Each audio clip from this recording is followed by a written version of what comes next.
वंदे मातरम बच्चों। हम पढ़ रहे हैं कक्षा 11 विषय हिंदी साहित्य। और हिंदी साहित्य में काव्य खंड का दूसरा पाठ है आपका सूरदास। आज हम सूरदास जी के बारे में पढ़ते हैं। देखिए, सूरदास जी के परिचय के बारे में आज इस पाठ में पहले पढ़ लेते हैं हम। सूरदास जी का जन्म स्थान रुनकता या रेणुका क्षेत्र, जिला आगरा, उत्तर प्रदेश माना जाता है। अब देखिए, जैसे कबीरदास जी के जन्म स्थान के बारे में या उनके जीवन के बारे में कई चीजों में मतभेद है, कोई कुछ मानता कोई कुछ मानता है, वैसे ही सूरदास जी के बारे में भी कोई पुख्ता प्रमाण अभी तक मिले नहीं है। तो कोई तो उनका जन्म स्थान है वो रुनकता या रेणुका क्षेत्र, जिला आगरा, उत्तर प्रदेश मानता है, और कुछ विद्वान है जो दिल्ली के निकट सिही ग्राम को उनका जन्म स्थान मानते हैं। तो इसमें भी मतभेद है। और इसी तरह उनके एक और पक्ष है कि वो जन्म से अंधे थे या बाद में अंधे हुए, इस बात पर भी थोड़ा सा मतभेद है। अब देखिए, सूरदास जी मथुरा और वृंदावन के बीच गौघाट पर रहते थे, और वहीं पर कहते हैं इनकी भेंट महाप्रभु वल्लभाचार्य जी से हुई और उनसे उन्होंने दीक्षा प्राप्त की और उनके शिष्य बने।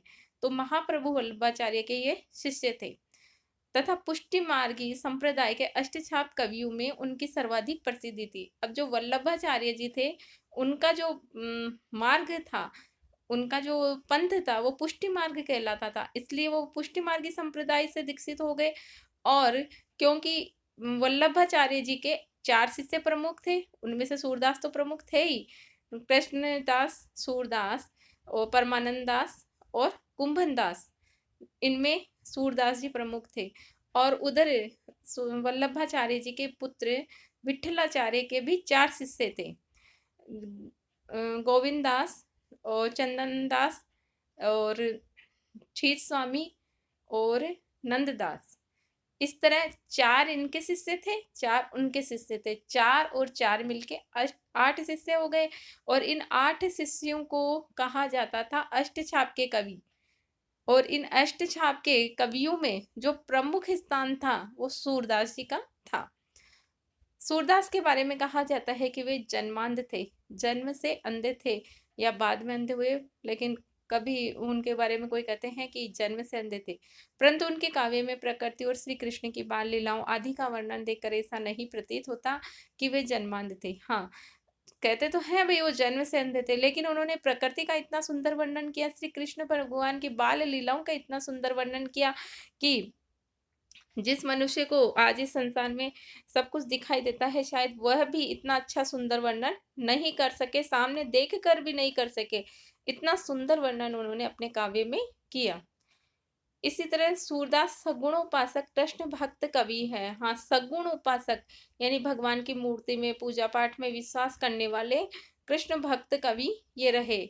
उन्होंने कृष्ण के जन्म से लेकर मथुरा जाने तक की कथा और कृष्ण की विभिन्न लीलाओं से संबंधित अत्यंत मनोहर पदों की रचना की है। हाँ, देखिए, भगवान श्री कृष्ण के जन्म से लेकर मथुरा जाने तक की कथा का वर्णन तो अपने पदों में किया ही किया है।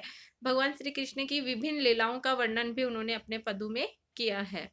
श्री कृष्ण की बाल लीलाओं का वर्णन अपनी सहजता, मनोवैज्ञानिकता और स्वाभाविकता के कारण अद्वितीय है। अद्वितीय का मतलब है उनके समान कोई दूसरा इतना सुंदर वर्णन नहीं कर सकता। वे मुख्यतः वात्सल्य और श्रृंगार के कवि है। हाँ, माता पिता का जो प्रेम बच्चों के प्रति होता है या बड़ों का प्रेम जो छोटों के प्रति होता है, वो वात्सल्य कहलाता है। और पति पत्नी का प्रेम या प्रेमी प्रेमिका का प्रेम या फिर अपने समवयस्क लोगों का जो प्रेम होता है वो श्रृंगार रस के अंदर आता है। तो इन्होंने वात्सल्य का वर्णन तो सुंदर ढंग से किया ही किया, श्रृंगार रस का भी बहुत ही सुंदर ढंग से वर्णन किया। सूर का अलंकार विधान उत्कृष्ट है, यानी अलंकारों का भी सुंदर सुंदर प्रयोग इन्होंने अपने काव्य में किया। उसमें शब्द चित्र उपस्थित करने एवं प्रसंगों की वास्तविक अनुभूति कराने की पूर्ण क्षमता है। हाँ, ऐसा वर्णन किया उन्होंने कि शब्दों के माध्यम से चित्र हमारे आंखों के सामने उपस्थित हो जाए, ऐसा वर्णन। दूसरा, प्रसंगों की वास्तविक अनुभूति, यानी ऐसे ऐसे प्रसंग, उदाहरण, कथाएं उन्होंने प्रस्तुत किया हमारे सामने काव्य के माध्यम से, जो ऐसे लगे कि हाँ वास्तविक जीवन से जुड़ी हुई है। सूरदास ने अपने काव्य में अन्य अनेक अलंकारों के साथ उपमा, उत्प्रेक्षा, रूपक का कुशल प्रयोग किया। हाँ, सबसे सुंदर अलंकार इनके थे उपमा, उत्प्रेक्षा, रूपक, इनका सुंदर प्रयोग किया। सूर की भाषा ब्रज भाषा है। हाँ, इनकी जो साहित्य भाषा है वो ब्रज भाषा है। साधारण बोलचाल की भाषा को परिष्कृत कर उन्होंने उसे साहित्यिक रूप प्रदान किया। साधारण बोलचाल की जो भाषा थी उसको साहित्य में प्रयोग करने के लिए उन्होंने इसको परिष्कृत किया। उनके काव्य में ब्रज भाषा, परिष्कृत करने का मतलब है कि सुंदर ढंग से सुंदर-सुंदर शब्दों का प्रयोग करते हुए साहित्य में प्रयोग किया। उनके काव्य में ब्रज भाषा का स्वाभाविक, सजीव और भावानुकूल प्रयोग है। हाँ, ब्रज भाषा का स्वाभाविक, जैसा लोक साहित्य में लोगों के सामने प्रस्तुत किया, जिनको सजीव ढंग से और भावों के अनुसार उसका वर्णन मिलता है। सुर के सभी पद गेय है। गेय का मतलब है गाने योग्य, और वे किसी न किसी राग से संबंधित है। हाँ, राग में इनको गाया जा सकता है। उनके पदों में काव्य और संगीत का अपूर्व संगम है।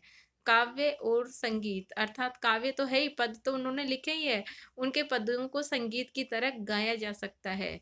इसीलिए सूर सागर को राग सागर भी कहा जाता है। सूर सागर को कहा जाता है राग सागर, क्योंकि सूर सागर में जो पद है वो गेय है, गाने योग्य है।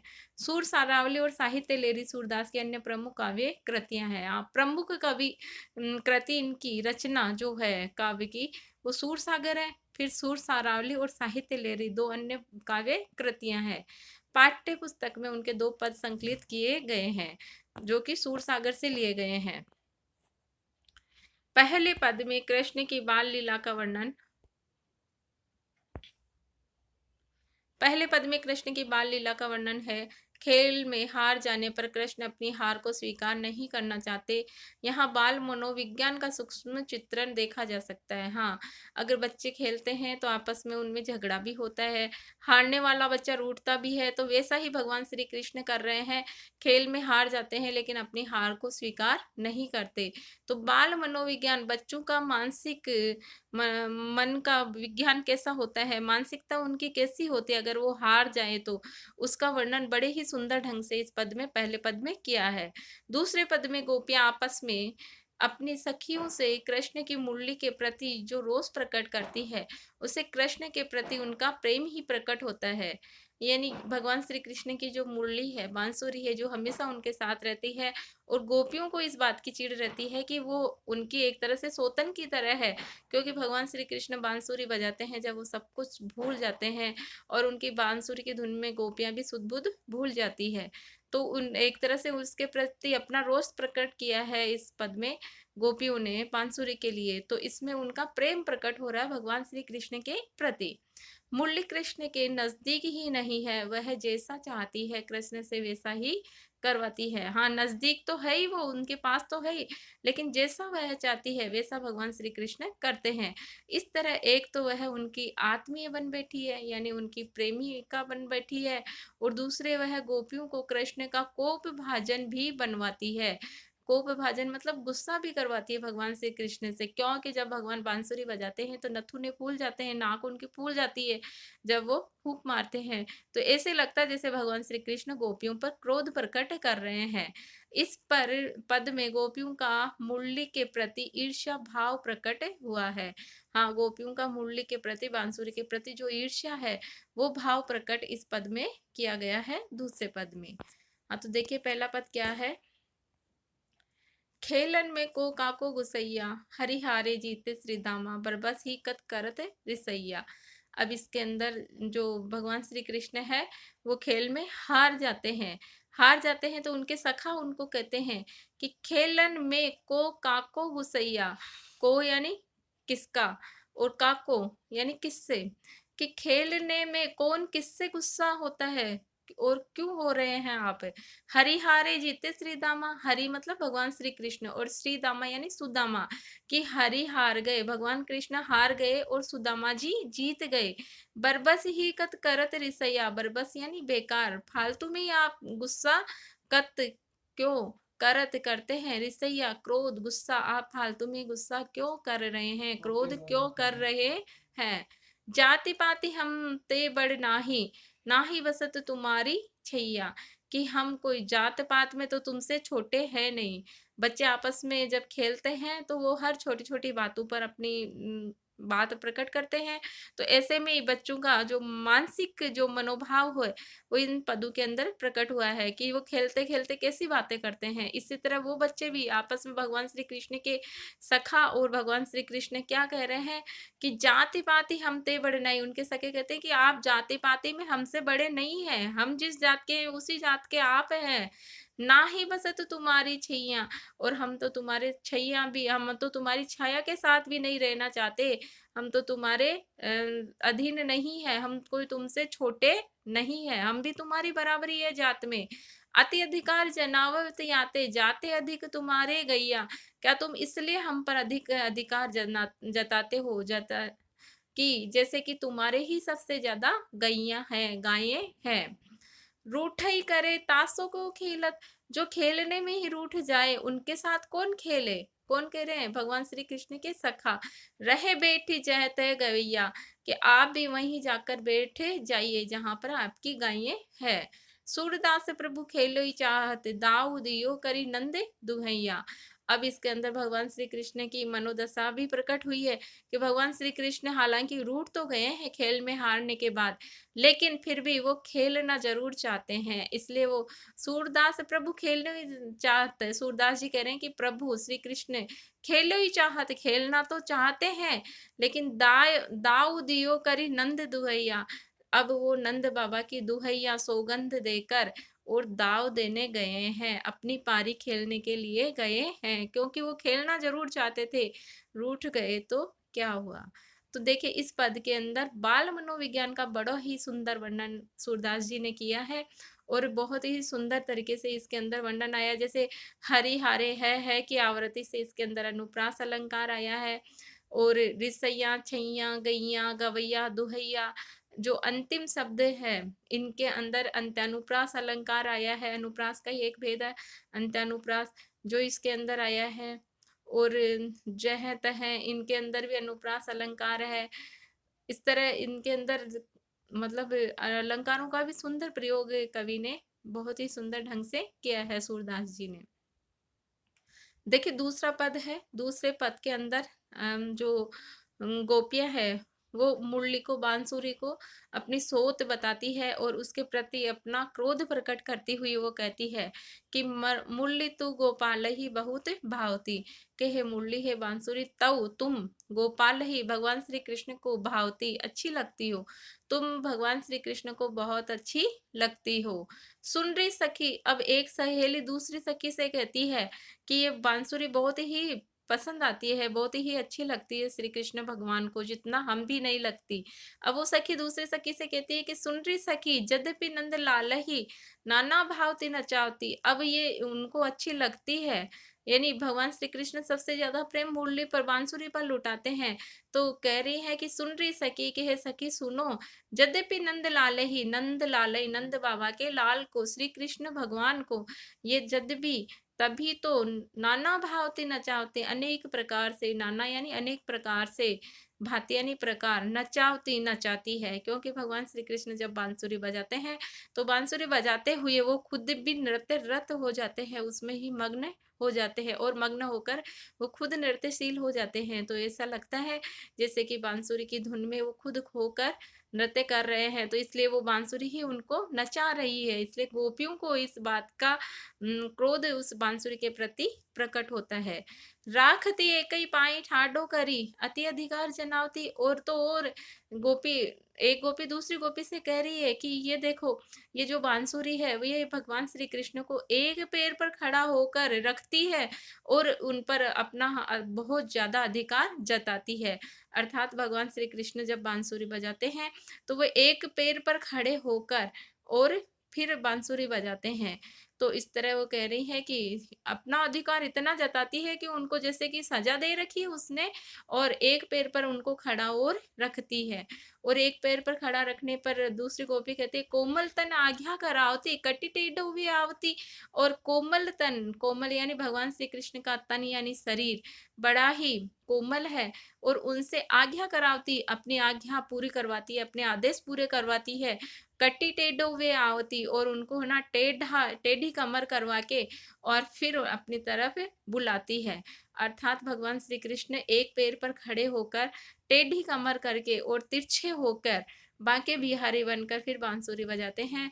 तो इसलिए गोपियों को इस बांसुरी पर बड़ा क्रोध आता है कि भगवान श्री कृष्ण तो कोमल तन के हैं, और कोमल तन के होने के बावजूद भी इस बांसुरी को बिल्कुल भी दया नहीं आती है, मुरली को बिल्कुल भी दया नहीं आती है कि वो भगवान को इतना टेढ़ा करके और अपनी आज्ञा के अनुसार उनको नचाती है। अति आधीन सुजान कनोड़े गिरधर नाव नवावती।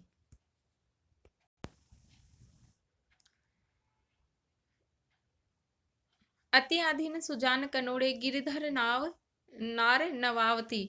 अब वो जो मुरली है वो क्या करती है, एक सखी दूसरी सखी से कह रही है कि ये तो उनको अपने अधीन पूरी तरह से वो अपने वश में करी हुई है, और सुजान कन्नेड़े यानी चतुर श्री कृष्ण भगवान को भी अपने अधीन करे हुए हैं, वश में करे हुए हैं।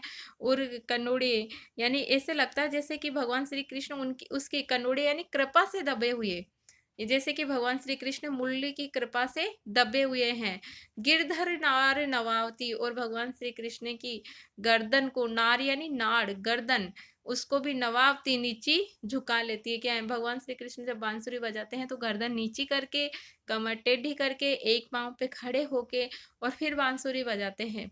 तो ऐसा लगता है जैसे कि वो बांसुरी, इससे गोपियों को बड़ा बुरा लगता है, और गोपियां कह रही है कि ये बांसुरी तो बड़ी खराब है, कोमल तन के श्री कृष्ण भगवान को अपने अधीन करे हुए हैं, और ऐसे लगता है जैसे कि वो उनके ऊपर कृपा कर रही है और भगवान उसकी कृपा से दबे हुए हैं, बांसुरी की कृपा से। कनोड़े यानी कृपा से दबे रहना, सुजान यानी चतुर, चतुर भगवान श्री कृष्ण को भी वो अपनी कृपा में दबाए हुए हैं।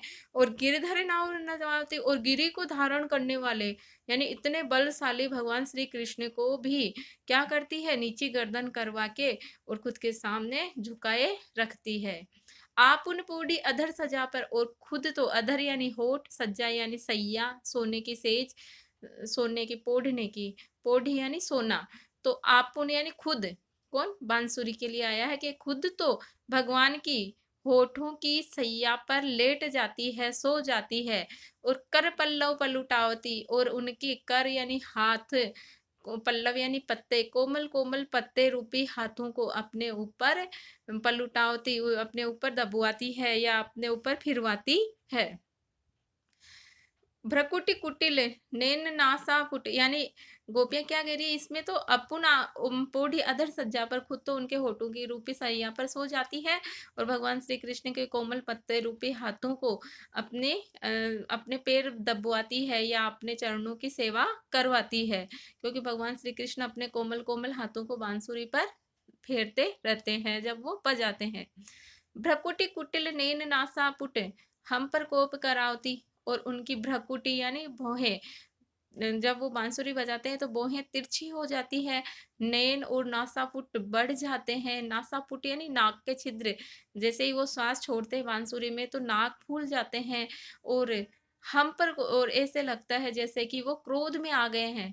तो ऐसे एक गोपी दूसरी गोपी से कहती है कि उनकी मतलब तिरछी भौहों को देखकर, उनकी आंखों को देखकर और फूले हुए नथुनों को देखकर ऐसा लगता है जैसे कि भगवान श्री कृष्ण हम पर क्रोध कर रहे हैं, हम पर गुस्सा प्रकट कर रहे हैं। सूर्य प्रसन्न जानी एको छिन, धरते शीस ढुलावती, और सूरदास जी कहते हैं कि जैसे ही वह प्रसन्न होते हैं बांसुरी बजाते बजाते, तो एक ही पल में शीश से लेकर, सिर से लेकर पैर तक भगवान श्री कृष्ण नृत्यशील हो जाते हैं, और अपने नृत्य में वो बिल्कुल मग्न हो जाते हैं। तो ऐसे ही कवि कह रहे हैं कि भगवान श्री कृष्ण के बारे में कि भगवान बांसुरी के अंदर एकदम मग्न होकर, नृत्यशील होकर, और ऊपर से नीचे तक पूरा शरीर उनका नृत्यशील हो जाता है, वो मग्न हो जाते हैं। और उनकी मग्नता को बांसुरी के प्रति देखकर गोपियां अपना क्रोध, अपना रोष बांसुरी के प्रति प्रकट कर रही है। गोपियों को बड़ा क्रोध उस बांसुरी पर आ रहा है, और गोपियां कह रही है कि ये बांसुरी तो हमारी शोत है, हमारी सोतन की तरह है, जो कि हमें हमसे ज्यादा भगवान श्री कृष्ण इससे ही प्रेम करते हैं। देखिए इसके अंदर भी भावती, नचावती, जनावती, आवती, इसके अंदर भी अंत्यानुप्रास अलंकार का प्रयोग हुआ है। और नंद लाल ही नाना भावती नचावती, ये है अनुप्रास अलंकार। अति आधीन, इसके अंदर भी अनुप्रास अलंकार है। अधर सज्जा के अंदर रूपक अलंकार है। पल्लव, कर पल्लव के अंदर रूपक अलंकार है, क्योंकि हाथों को ही पत्तों के पत्ते बना दिए और होठों को ही क्या बना दिया, सज्जा बना दिया, सोने की सेज बना दिया। तो यहाँ पर अनुप्रास अलंकार है। इस तरह अलंकारों का प्रयोग भी कवि ने बहुत ही सुंदर ढंग से इन दोनों पदों के अंदर किया है।